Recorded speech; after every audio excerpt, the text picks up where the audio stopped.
The team demonstrated this ability recently when it clocked 247 knots flying alongside a jet aircraft, compared to the currently in use Black Hawks that can reach speeds of 193 knots.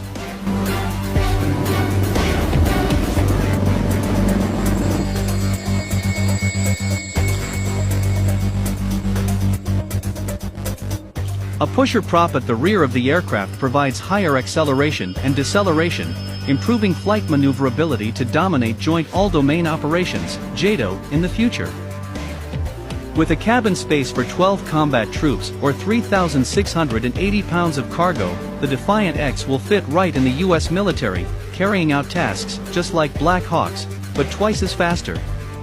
Aiding the process of high-speed transport is the retractable landing gear designed to reduce the parasitic drag.